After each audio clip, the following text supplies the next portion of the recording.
2017 Fiat 500 liters has a spacious back seat and a user-friendly infotainment system. However, the interior feels cheap compared to competitors' cabins, and many rivals earn much better predicted reliability scores.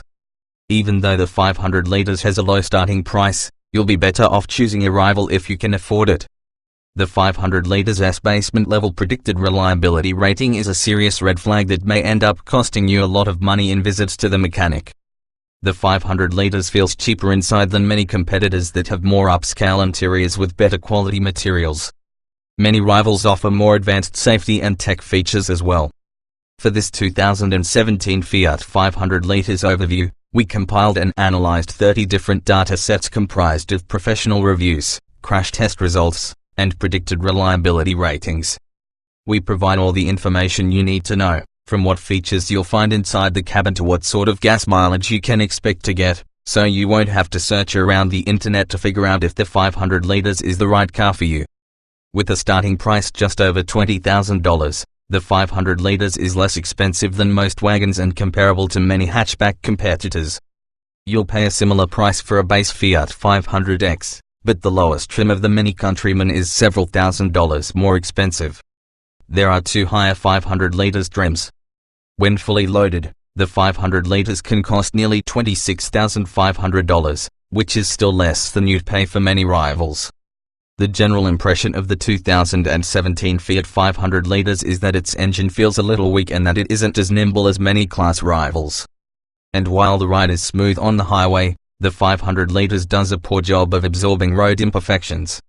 Acceleration and power. The 500 liters features a turbocharged 1.4-liter four-cylinder engine that puts out 160 horsepower.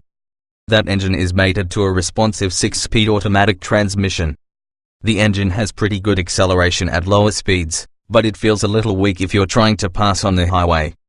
It doesn't even make up for the lack of power with good fuel economy. The 500 liters gets an EPA estimated 22 miles per gallon in the city and 30 on the highway, which are below average numbers for the class. The front-wheel drive 500 liters doesn't always have the smoothest ride in the class and struggles to absorb larger road imperfections. It feels somewhat sluggish around turns, and the steering, though well weighted, provides little feedback. The brakes are strong and offer plenty of stopping power.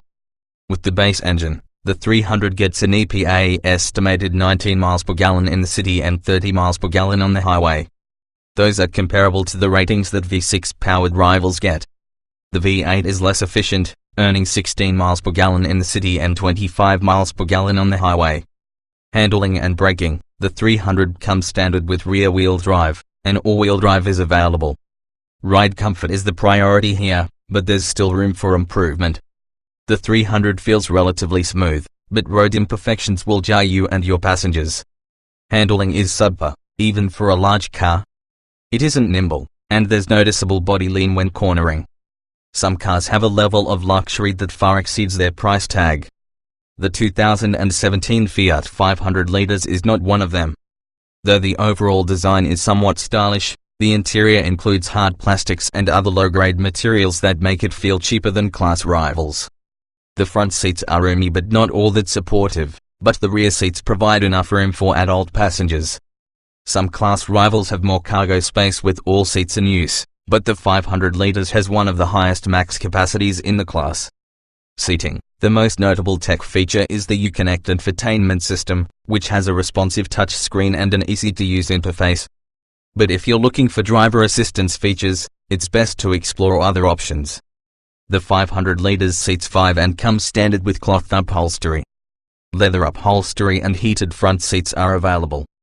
The front seats are generally comfortable, and they're wide enough for most drivers. However, there isn't a lot of side support, so you may find them less comfortable on curvy roads. The rear seats, which slide and recline, provide enough space for adults and have plenty of legroom.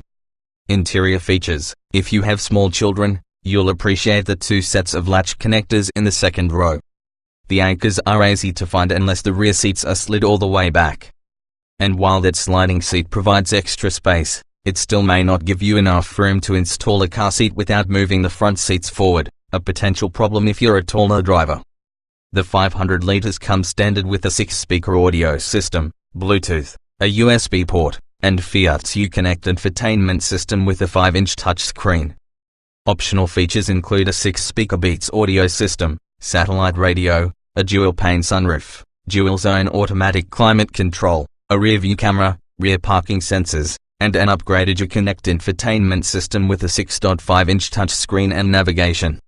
Cargo, driver assistance features are not a strong point for the 500 liters. There are no standard active safety features, and the only options are a rear-view camera and rear parking sensors. Many competitors offer more advanced driver assistance features, such as adaptive cruise control, blind spot monitoring, and forward collision warning.